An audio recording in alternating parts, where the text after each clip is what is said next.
What's up, everyone? It is Tuesday, October 3rd. It is 12 o'clock here on the Eastern time zone. Oh, man, I'm messing up. Hold on.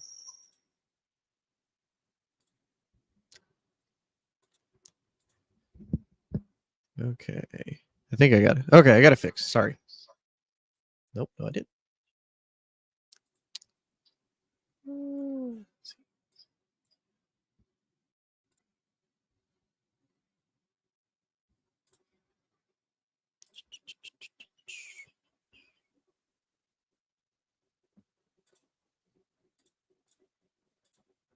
Okay.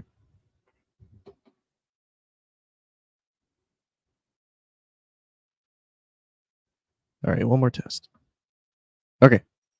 Now we got it. Okay. I don't know why my phone was doing that. That's weird. Anyway, it is Tuesday afternoon. It is 12 o'clock here on the Eastern time zone. It is a beautiful October day. We're getting into spooky season. And unfortunately for Giants and Bears fans, the spooky season, the scary part has already started for 2023 as far as a nightmare goes, with the season starting out pretty badly for both teams. So let's go ahead and talk about Monday night's debauchery with the Giants and the Seahawks last night. I know I've talked to a couple Giants fans since of that loss. One of them in particular has been here on the show quite a bit. Y'all know him as Yoel Hyman, aka the Big Dog. He unfortunately is not here today, and unfortunately couldn't get him on the show just because of our schedule wise. He's traveling right now. I actually travel tomorrow, so unfortunately not able to link up, make the cohesion happen. But when I kind of talked to him a little bit, I think probably one of the two big words that throw out there for Giants fans is disappointment and frustration. This was a Giants team that has been absolutely defeated. The last two home games that they've had this year, they have lost. They've let the opponent score 64 points, and they've only managed to score 3 themselves. Now, albeit 40 of those points came against the Dallas Cowboys, but the last 24 points coming against the Seahawks. What's even crazier is when you look at the overall stats for the Giants, they were actually better for the most part than Seattle. The only thing that really hurt the Giants was the 3 turnovers. And unfortunately, Seattle also looked kind of stagnant last night with, their offense wasn't super able to move the ball. Geno Smith actually ended up getting hurt, so Drew Lock comes in. The offense was definitely stagnant at that point, but Seattle's defense was able to step up and make a pretty major statement for them as well. But for Giants fans, the level of disappointment that you guys have to have is unreal. And I say that because of how much money this organization sank into Daniel Jones with the massive contract, $160 million. Daniel Jones is making $40 million. So he's actually making the same amount of money as both Dak Prescott and Matt Stafford, who at least Dak has his team at 3-1. Matt Stafford has his team at 2-2. And you have Daniel Jones sitting here at 1-3. In all honesty, had they not kicked it into gear against the Cardinals, the Giants could potentially be sitting here at 0-4 right now because they've allowed 122 points scored on them so far, and they've only scored 46 so far this season, which is crazy at how bad the Giants have been. And it's even more disappointing because even as a Cowboys fan, and for people who watch the show and know me, really the only NFC East team that I truly hate on is Philadelphia because I can't stand Philly. I really don't even mess with the Giants that often. And the amount of disappointment I had for the Giants last night, it's beyond sad because you look at the end of last year. They come into this season from last year. They made it to the playoffs, which nobody expected them to be able to do. They not only went into the playoffs, they won a road playoff game against the Vikings, who, their story the whole entire time, as long as they could keep it close, the Vikings were going to end up coming away with the win. They ended up getting a road victory against the Vikings. And then unfortunately, they had to go to Philadelphia and face Philly, which that ended up ending pretty poorly for the Giants. But just the fact that they went with, Brian Daboll had a really good season last year, and then they come into this year, they get blown out by Dallas. Okay, first game of the new season. most of us, even myself, expected it to actually be a lot closer than what it was. Ended up not being the case at all. It ended up being a massive throttling by the Cowboys. And then they turn around, then they end up having to face actually I have to look at the Giants schedule now because I don't even remember it off the top of my head. The Giants then turn around, they face the Cardinals. They start out down extremely badly. They end up surging back to win 38-21. And okay, the Giants are back. They had their one bad game against a divisional opponent. That happens. It's somebody they face twice a year. Cowboys have historically, and the last few years have been really good against the Giants. The only win Daniel Jones has against the Cowboys is the year that Dak was hurt and Andy Dalton was the starter. It was the last game of the season. Both teams were basically going to finish 6-10, and that was also the year that Washington ended up winning the division, going 7-9. So they do a bounce back game against the Cardinals, technically. Then they turn around, they have to face the 49ers. And okay, everybody expected them to lose, maybe be a little bit more competitive than what they were. They looked bad against the 49ers. And then, okay, now you get your second home game. You go 2 road games on the West Coast. Okay, now you'll come back home. It's against the Seahawks. The Seahawks have had kind of a weird year so far. They lost that very first game of the season to the Rams, but they've got some decent quality wins. Okay, now they'll face the Seahawks. It'll be a little bit more of a competitive game on Monday night. And then they completely just, blow it against the Seahawks as well. And not only that, but it continues to show that their offensive line is absolutely terrible. I mean, they let Daniel Jones get sacked 10 times. Technically, Paris Campbell also went back for a pass and ended up actually getting sacked as well. But the fact that your offensive line let 10 sacks happen, especially compared to last week when you saw Daniel Jones get the ball out quickly. Now, albeit they weren't effective, they were only able to score 12 points, but he was able to get the ball out quickly and move the ball down the field. He wasn't sacked that much. So to look at all of the talent realistically that the Giants have and that they're sitting here right now at 1-3 is baffling. And unfortunately, it looks like Daniel Jones has reverted back to being Daniel Jones. So far on the year, he's completed almost 69% of his passes so far. He's thrown 765 yards.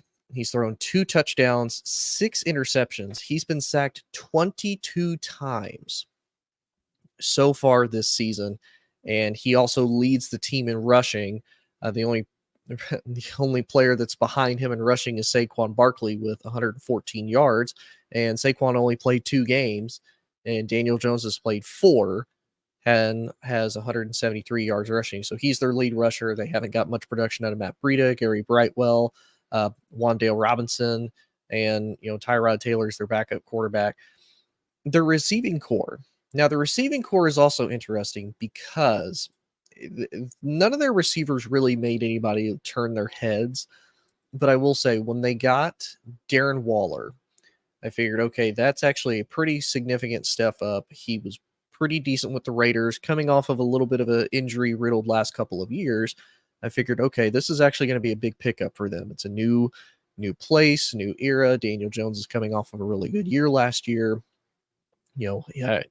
Everybody thinks for the most part he should be pretty decent for the Giants so far. Well, in 4 games, he's had 15 receptions out of 23 targets for 153 yards, and he's got no touchdowns. Darius Slayton, who now, again, Darius Slayton's not really the number 1 guy. I wouldn't expect him to be, again, making anybody turn their heads. He's got 11 receptions off of 20 targets for 132 yards, no touchdowns.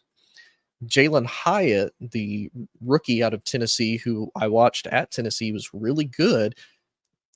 He's probably been their most productive. He's only been targeted 5 times, but he's caught 4 of those balls, 99 yards. Unfortunately, no touchdowns. The only one that has a touchdown catch is Isaiah Hodgins. He has 12 targets, 8 receptions off of those, 88 yards, and he has a touchdown. He's the only wide receiver for the Giants that has that so far. So again, if I'm a Giants fan, the level of disappointment. Now, I will say, as a Cowboys fan and as somebody who tries to actually be pretty objective when it comes to the Giants. I was super skeptical when they decided they weren't going to sign Saquon to a pretty decent contract and they decided to sign Daniel Jones to the contract instead.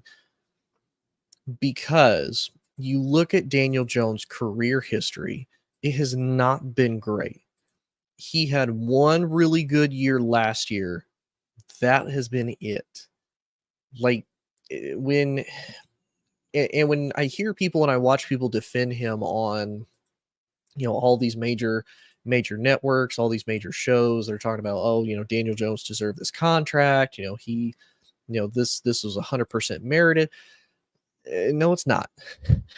He threw 15 touchdowns last year to 5 interceptions through a little over 3,000 yards. So yeah, he threw 3,200 yards, 15 touchdowns, 5 interceptions, was sacked 44 times, second most in his career so far. And he completed 67% of his passes, and he had the highest QBR he's ever had of 62.9, so just shy under 63, and had his best average of 6.8 yards a throw, basically. And he had a career in rushing last year. He had 120 carries, 708 yards, and 7 touchdowns. So all total, he had 22 touchdowns. He lost 2 fumbles, and he threw 5 interceptions. And the fact that they said, yes, we need to get this man a contract for that. Again, as somebody who, is kind of a smart aleck, I like to joke and I like to poke fun whenever a team does something pretty crazy. I kind of laughed because I'm like, wait a minute, why are you giving him this massive of a contract? Because to me, if I'm the Giants, you haven't done anything to really show me that you are the franchise guy. He was 100% a reach. He was the number 6th overall pick in 2019 out of Duke. Now, I know his quarterback's coach, he was trained by the Mannings. I know the quarterback coach for Duke was singing his praises, saying, hey, he can be just as good as the Mannings. I know he can do it. No, he can't. We've seen so far 58 games out of Daniel Jones in his career, and he has not looked great in any one of those games. Now, albeit he's given you decent production last year, but other than that, he's been absolutely terrible from his rookie year all the way to this year. And last year was the only year he also played all 16 games, albeit due to, Eli Manning's last year. He ended up starting after they decided to bench Eli, and Eli's career was done with, then injuries and whatnot. He hasn't done much. Like, I can sit here and break down all of his career. So last year, 3,200 yards was the best he's ever thrown. His rookie year, he threw for a little over 3,000. 2020, he threw for just under 3,000. 2021, he just threw for over 2,400. And then last year, 3,200. And so far, he's only thrown 765 yards. So career so far is what's essentially 4 years so far. I'm not going to count this year as his 5th. He's thrown a little over 12,000 yards. He's thrown 62 touchdowns, 40 interceptions. And again, not counting last night as a fumble, he has 13 fumbles to his name as well. So he has 53 turnovers as a whole as the Giants starting quarterback. That's not realistic if you're a Giants fan, if you think at any point that the Giants are going to be able to compete. And it's one of those, this is a Giants team that typically prided themselves on pretty good defense. And for a couple years there, they have had a pretty good defense, pretty scary defense even. And you look at the players and the talent that the Giants have on defense, we shouldn't really be questioning much as far as the level of talent they have. I mean, they have Xavier McKinney, who's been a really decent safety for them from Alabama. They've got Dexter Lawrence up front. They signed Adoree Jackson. They have Isaiah Simmons that they traded from Arizona, which now kind of looking at it, okay, why did Arizona want to get rid of him unless they really just wanted to try to get some type of draft compensation because they weren't going to re-sign him? They got Leonard Williams. They got Kayvon Thibodeau. Like, they have pretty decent talent on the other side of the ball. on the defensive side. And and part of it is too because their offense can't move the ball. When your offense can't move it or they keep turning it over, okay, your defense is going to have to be exposed out there, unfortunately, for a long period of time, and they're going to end up coming up short. And so I feel bad for Giants fans as far as the Giants organization. The only person I truly feel bad for is Brian Daboll. Brian Daboll deserved to be a head coach. He did wonders with Josh Allen, and I know so far the Bills are 3-1. They had one bad game against the Jets at the very beginning of the season, but since then, they've rolled off 3 straight, and so they kind of look like contenders again. Now, albeit this is also, we were in September, now we're in October. We'll have to kind of wait and see how does how do the Bills respond as far as later on down in the season goes. But I mean, for Brian Daboll, it sucks that he was able to do so well his first year with Daniel Jones, have such a career year with him, getting that big contract, and give Giants fans a lot of hope. And to just start out this season just so badly it would honestly be completely demoralizing, and I feel bad. I think the Giants would probably give him this year, maybe one more year. But I would not be surprised if the Giants aren't already looking at a potentially different quarterback than Daniel Jones. If it was me, all honesty, I would say, still be competitive, but don't win too many games because there's a lot of potential highlight quarterbacks coming out of this year's draft for college. Not saying they're going to get Caleb Williams, but you have Michael Penix, you have Drake May, you have Sam Hartman out of Notre Dame. There's guys out there that, all honesty, I would take a million times over what I would take for Daniel Jones. But again, that's just me, and I feel bad for them. Another team, like I said, that unfortunately is off to a nightmare season so far is the Chicago Bears. Mike, if you're watching, you know how much I also love the Bears. Growing up here in Indianapolis, I watched a lot of Bears games. To me, a lot of the issues with the Bears, it's not the players. It's the coaching and the front office as a whole, and the ownership, all honesty. Because the Bears are so dead set from the 1980s mindset of, we need to have great defense, we need to run the ball, we don't need a quarterback, we don't need wide receivers, we just need great defense. Okay, that's only worked a handful of times. It does not work very often. It worked for the 1985 Bears. It worked for the 2000 Ravens. Realistically, you could probably even argue it worked for the 2012 Ravens. It even worked for the 2015 Broncos when Peyton Manning's arm started to completely decline. That defense had to carry them all the way through the playoffs and carry them into another Super Bowl win. So, yes, Peyton Manning finished with a ring. All respect to Peyton.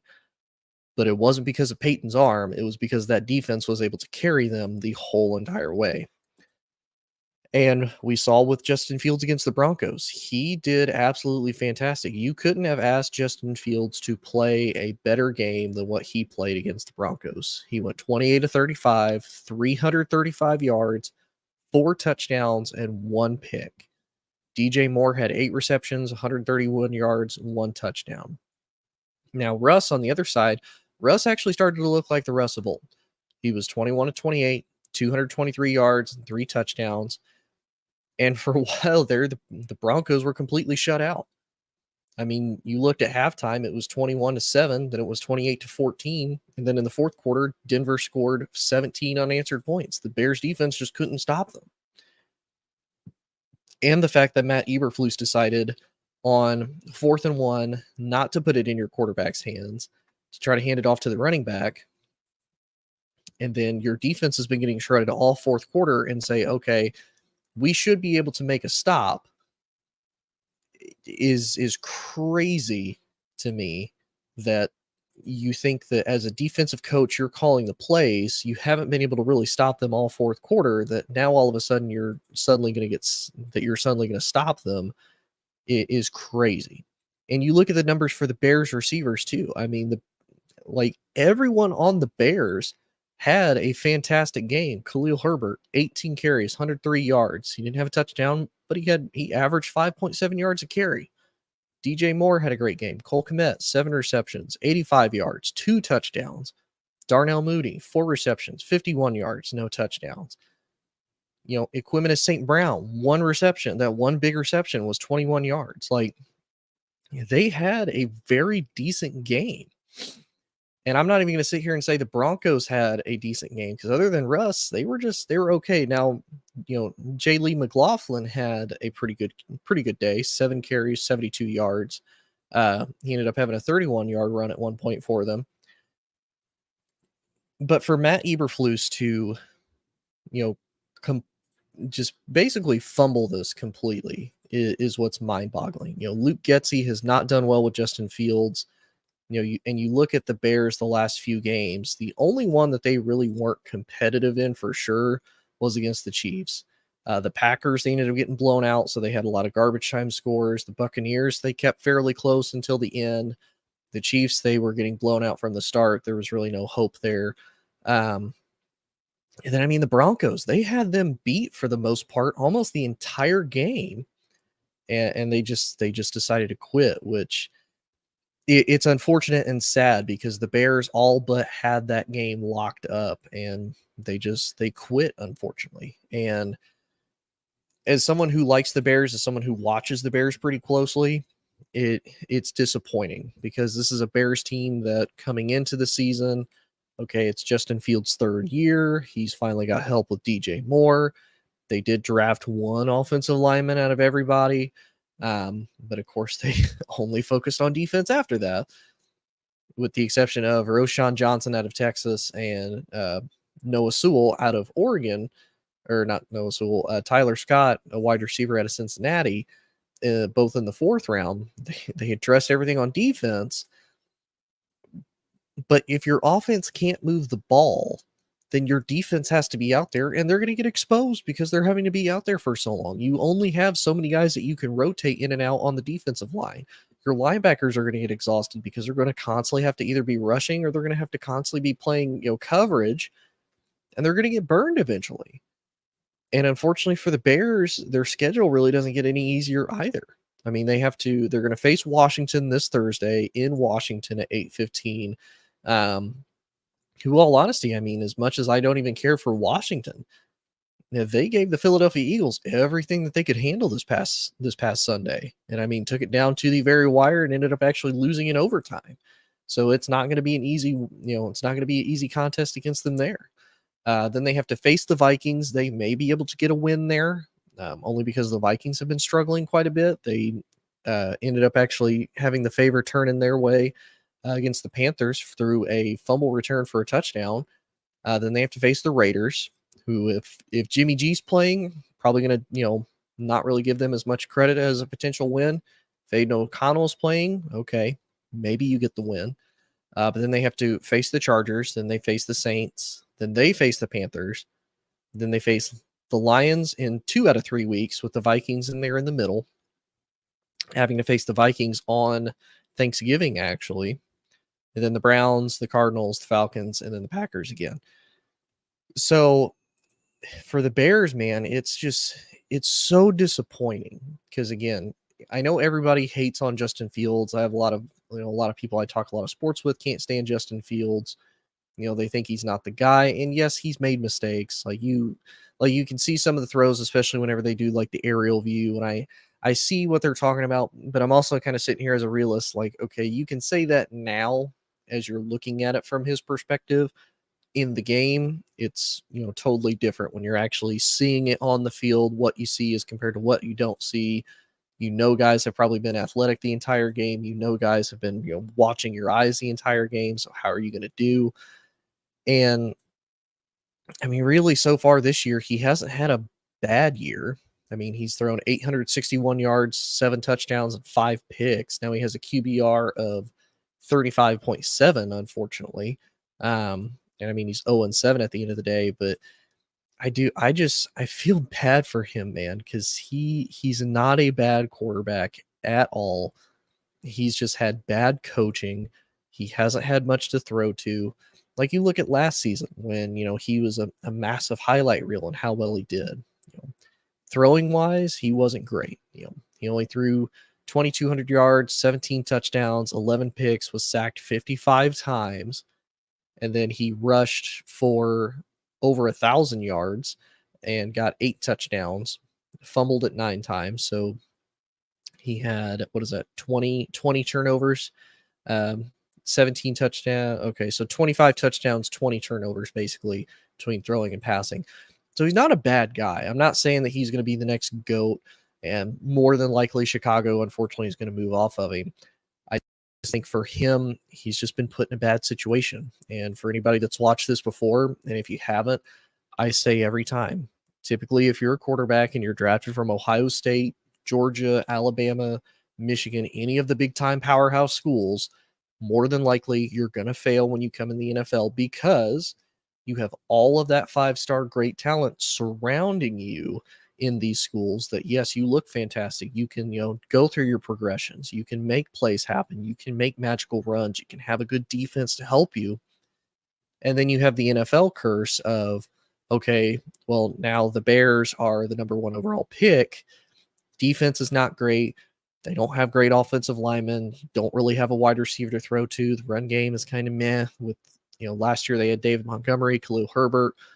They've been okay. And okay, now you're expected to be the savior of the franchise. That doesn't really happen. That doesn't happen the way that it used to. To me, it's honestly one of those. If you're a quarterback like that, you either have to be really, really good to carry a franchise like Andrew Luck did, unfortunately. And guys like Andrew Luck don't really happen a lot. So I just want to make that clear. Like, I know everybody talks about how Caleb Williams is generational. I know everybody talks about how Trevor Lawrence is generational. We look at Caleb Williams with USC. They talk about how great he is. But let's not forget that USC is also really good offensively, and he has one of the best offensive-minded coaches.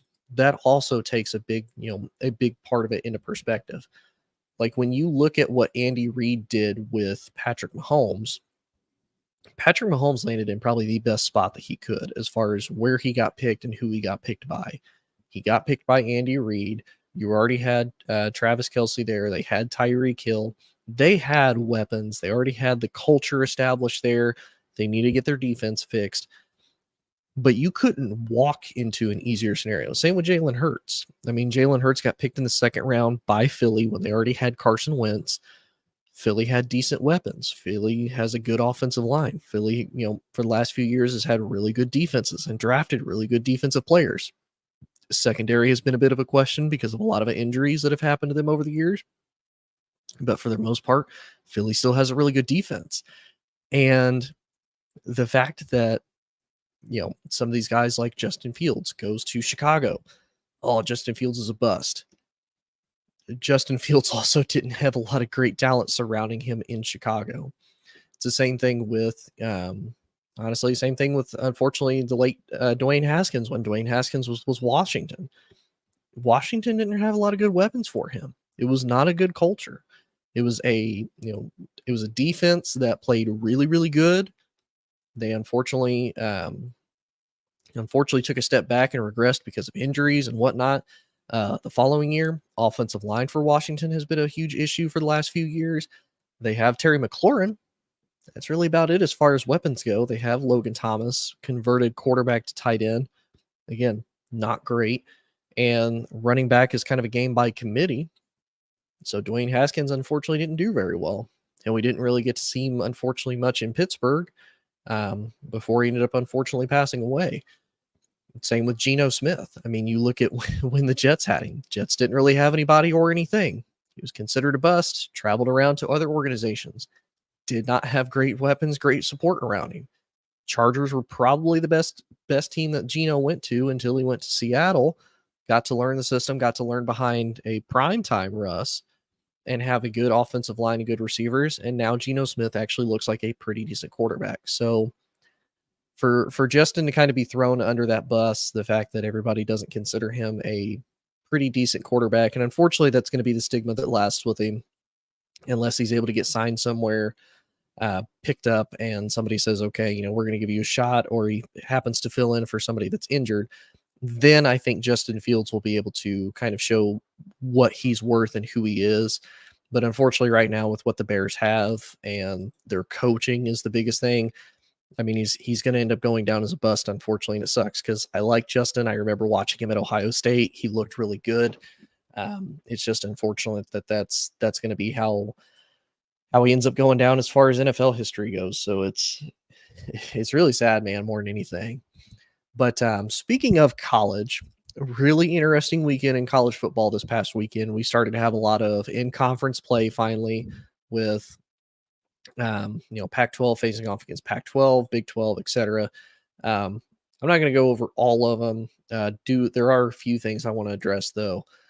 So number 10 Utah at the time ended up going to number 19 Oregon State. Oregon State actually ended up putting a pretty good whooping on 21-7 over the defending Pac-12 champs. Oregon State, bouncing back from that Washington State loss. Really impressive. DJ Uyunglele kind of continuing to prove, hey, I was a pretty good quarterback at Clemson. Clemson's just turning into a mess, unfortunately. That's not really on me. So good for him on doing that. Good for Oregon State, coming out and proving, hey, like we deserve to be in a Power 5 conference too. Quit trying to just leave us out. We're going to try to rebuild the Pac-2 as it currently stands. Probably the biggest surprise that happened this past weekend, though, number 1 Georgia went to Auburn and struggled. And Carson Beck ends up actually, getting a pretty good combination with Brock Bowers to end up beating Auburn 27-20. And I know a lot of people were actually calling for Georgia to fall in the rankings because of how close they struggled against realistically a pretty bad Auburn team. And, there's a lot of people calling that Michigan should be the guy, should be the team that should be ranked number 1 because they've dominated everybody that they play. I argue no, and I only say that because if you look at who Michigan has played, Michigan hasn't played anybody. They played East Carolina. They won 30-3. UNLV 35-7. Bowling Green 31-6. Rutgers 31-7, and then they just beat Nebraska 45-7. They haven't really faced anybody. Now, in their defense, Georgia hasn't really faced anybody either. They faced UT Martin 48-7, Ball State 45-3. Technically, they did face South Carolina 24-14, just kind of barely escaped the win there. They faced UAB, they beat them 49-21, and then they beat Auburn 27-20. So the idea that Michigan should be ranked number 1 is crazy to me because Georgia didn't really do anything to lose. They didn't go into overtime. It wasn't, a 2 or 3 overtime type of thing for Georgia. And to me, for Michigan, until Michigan can prove that they can not only beat quality opponents, and not saying they haven't beat quality opponents before, because they beat Ohio State the last 2 years, they beat Penn State. They don't face them until the end of the season. So Michigan's next few games, they go to Minnesota, and then they host Indiana. They go to Michigan State, which, for them, Michigan State is always kind of a toss-up. No matter how good or how bad both teams are, that's usually a pretty good toss-up. Even last year, Michigan State gave Michigan a pretty decent run for their money, all things considered of how good Michigan was last year. And then they host Purdue. Then they go to Penn State. They host Maryland. And then they end the year hosting Ohio State.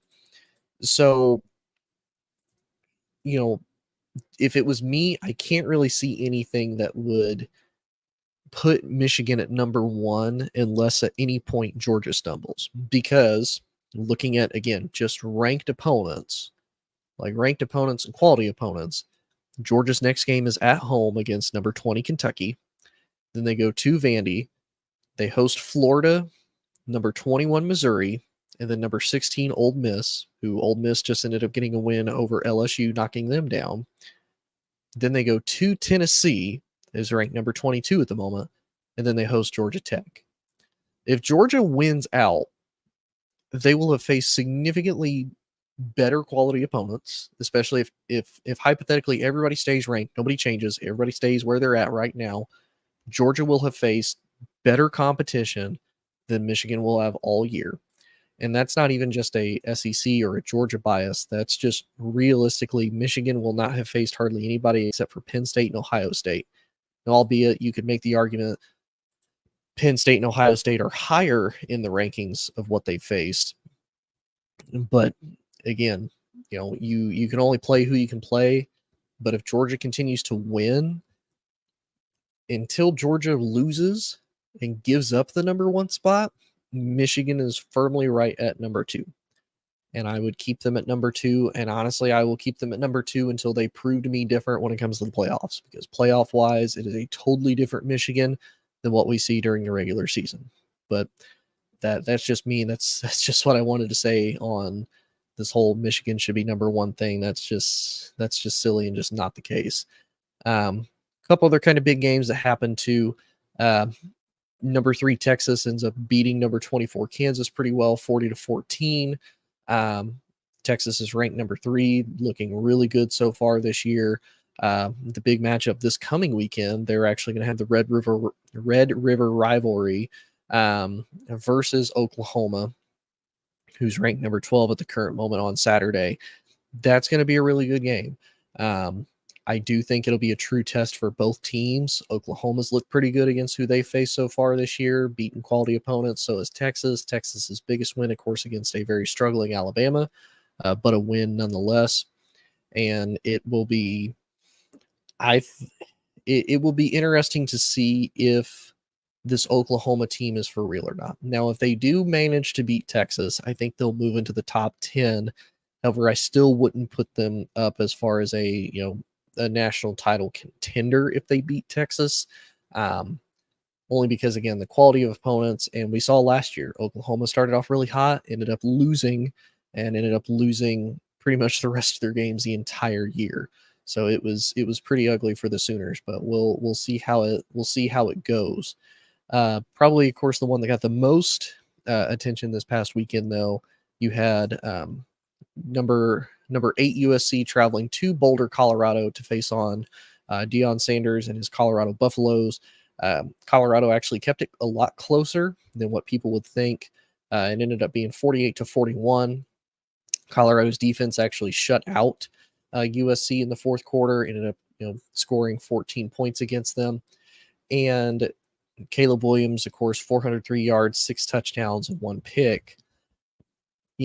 This is a Colorado team that I know a lot of people, especially after the first few wins against TCU, against Nebraska, against Colorado State, they figured, okay, this is a Colorado team that could potentially make a run for the playoffs. Well, technically anybody can make a run for the playoffs if they happen to get the right spark, the right time, the stars kind of aligned type of thing.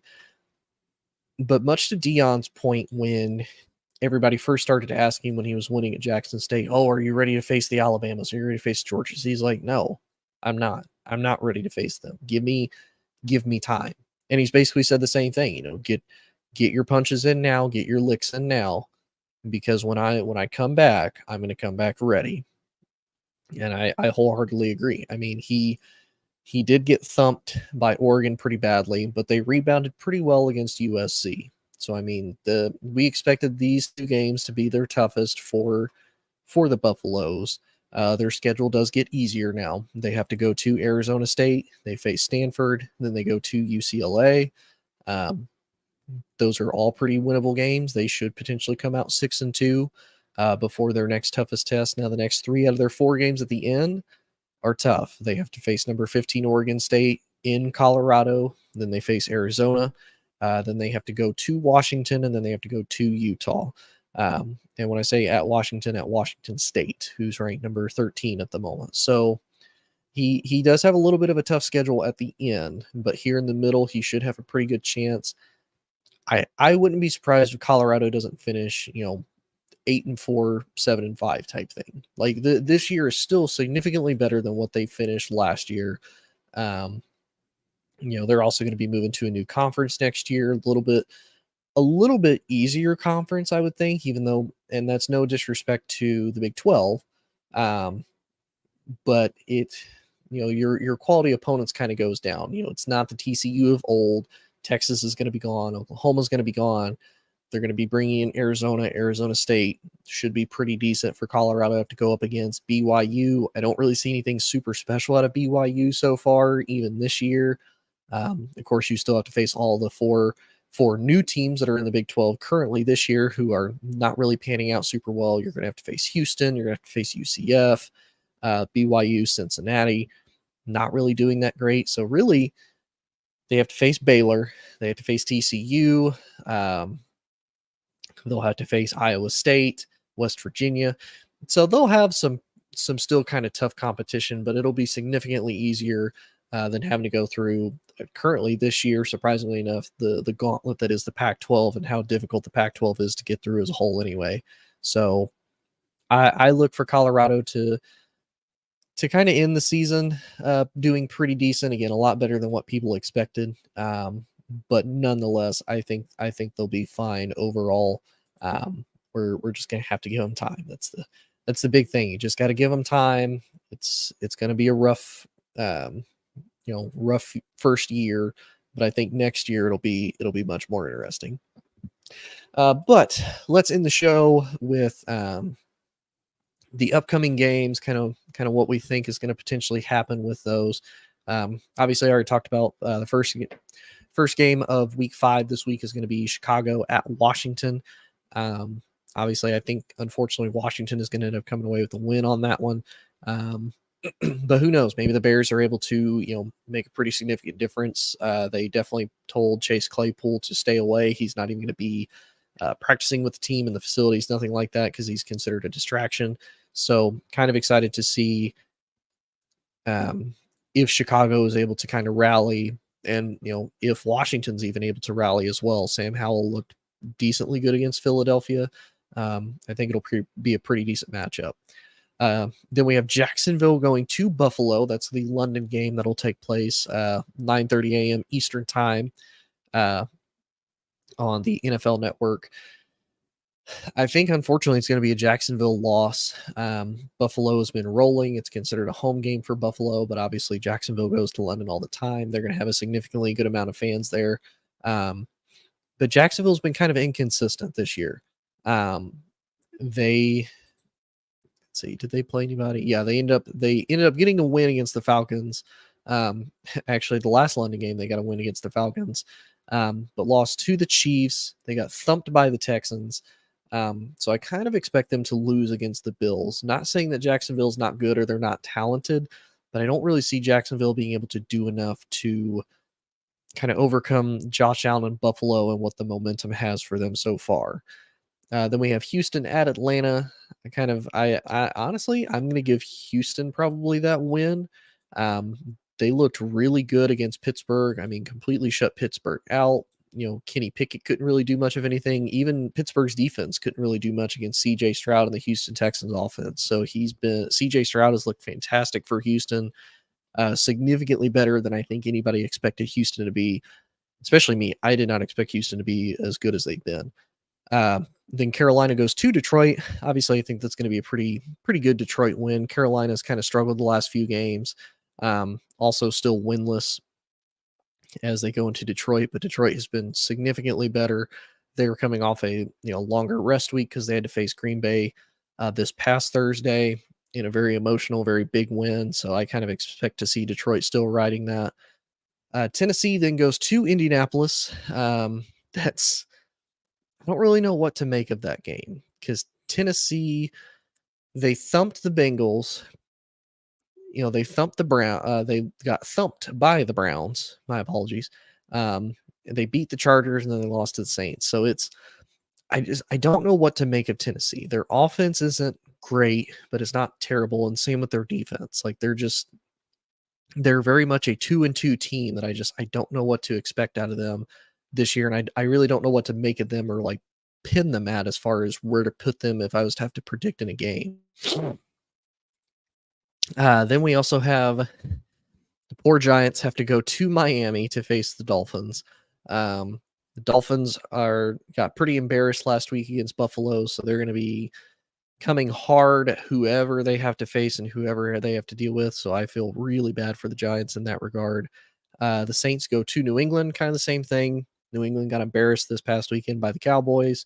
And New Orleans ended up actually losing to the Buccaneers pretty badly after getting Derek Carr back. So I kind of expect New England to rally a little bit, but it'll also be interesting to see if Mac Jones struggles, if they don't move off of him fairly quickly, and if we don't see Bailey Zappi in at quarterback for New England. Then we have Baltimore at Pittsburgh. Again, very interesting game. I think that one's probably going to go to Baltimore, but again, this is one of those divisional games that doesn't really matter who plays, doesn't matter what the record is. It's always different whenever these teams match up. I think it'll be a pretty good game. It's in Pittsburgh. I expect Baltimore to struggle a little bit, but I also don't know if Kenny Pickett's going to actually be in or not because of his knee now. So at the moment, I'll probably give Baltimore that win. Philadelphia then goes to Los Angeles to take on the Rams. That will actually be a pretty decent game. The Rams have been a lot better than anybody has expected. Puka Nacua jumping on the scene where nobody probably thought that would ever happen. He's been absolutely fantastic for LA so far. And Philadelphia has struggled in the games that they've played. They struggled against New England. The Vikings started to come back. They struggled against the Buccaneers, and they almost lost to the Commanders. They ended up having to take it to overtime to get the win. So it will be a very interesting close game. I'll probably still give Philadelphia the win, but I wouldn't be surprised if LA doesn't come up with the upset victory. Then we have Cincinnati going to Arizona. Another kind of interesting game because Arizona has played significantly better than what anybody expected, and Cincinnati has played tremendously worse than what anybody expected. They got blown out by the Browns. They end up losing to the Ravens. They beat the Rams, and then they get thumped by the Titans. Joe Burrow has had an awful year so far, and a lot of people are saying Joe Burrow's hurt, because of his calf, and I do agree. I agree. I know a lot of people aren't a big fan of him, but Nick Wright kind of brought up the point.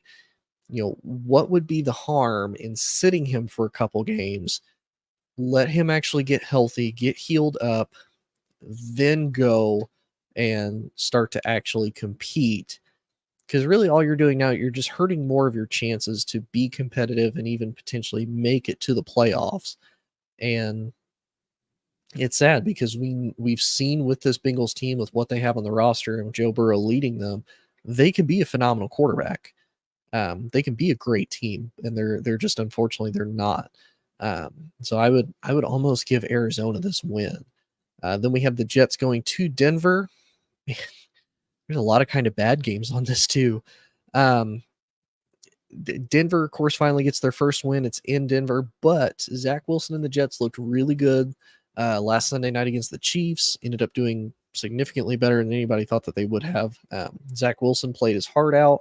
Unfortunately, the Chiefs ended up coming away with the victory.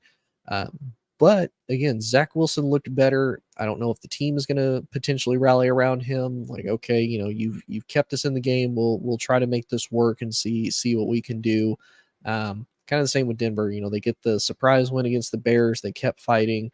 You definitely expect Sean Payton to kind of be on top of his game as far as coaching them there goes. I don't even know if I really want to try to give a win on that one. That one I'm going to pass on trying to figure out who's going to take the win home on that one. Then we have Minnesota hosting Kansas City. I'm going to give Kansas City that win. I definitely expect Andy Reid to work with his team, kind of bounce back from the mess that happened with New York. Patrick Mahomes played really sloppy the second half of that game. The Vikings do end up coming away with their finally first win against the Panthers, albeit it was because of a fumble return for a touchdown that they finally get it. But nonetheless, I definitely expect Kansas City to be able to roll here. And then Sunday night, we have Dallas at San Francisco. Probably going to be the best matchup of the weekend. Two top teams. San Francisco is undefeated. Dallas is 4-1, 3-1. Correction. San Francisco's 4-0. Dallas is 3-1. And last time they faced, Dallas's defense held Brock Purdy in check pretty well. Now I know for San Francisco, I think Debo and Brandon Ayuk got hurt, but I could be wrong on that one. I'm actually going to look and see here. Let's see. Oh no, so it doesn't have them as questionable or out. So more than likely, those two are going to be there. Let's see. And then I know for Dallas, Trayvon Diggs unfortunately is going to be out. I know there's a potential question on if Zach Martin and Tyler Biotish are going to be able to play or not. And the ESPN analytics gives San Francisco a 55% chance of winning, which I can honestly kind of see, even as much as that kind of pains me to say, because I mean, Cowboys are my favorite team. It's very possible San Francisco is about the only complete team that we've seen so far this week. So let's see. So as of yesterday, October 2nd, Rico Dowdle, the running back, has been diagnosed with a hip contusion following an MRI on Monday. So more likely he's not going to be there.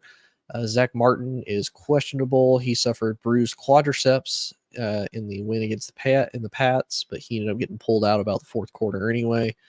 Micah Parsons, his knee is expected to be good to go for Dallas's game against the 49ers. That doesn't really surprise me. Micah wants to be on the field regardless, unless there's something just keeping him out. I fully expect to see him on the field.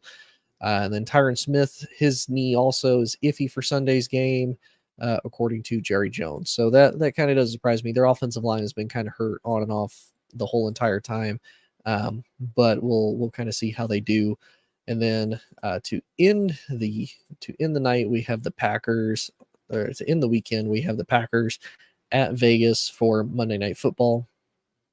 I unfortunately expect Green Bay to kind of rally and bounce back from their couple losses against Vegas and end up actually winning. Vegas's may or may not have Jimmy G. I believe he was in concussion protocol. Yeah, he's still listed as questionable, but doesn't really show why or how. I know Aiden O'Connell did really well in the preseason. I watched him during the preseason. He did pretty great. But yeah, we'll see. Unfortunately, I think the Packers are going to walk away with a win on that one, as much as I hate to say it. But hopefully everybody enjoyed. Please like, share, and subscribe. You can find me on Facebook, YouTube, Instagram, and TikTok, all at Inside the Hoosier Mind, and on Twitter, formerly known as X, at IN Hoosier Mind. Appreciate everybody, liking, following. Happy October. This will be my last show, at least here in Indiana. I'll be doing my next one next week from Arizona. Hope everybody has a good day, good weekend. Hope everybody's teams, do better than what we expect. And everybody have a great week. Peace.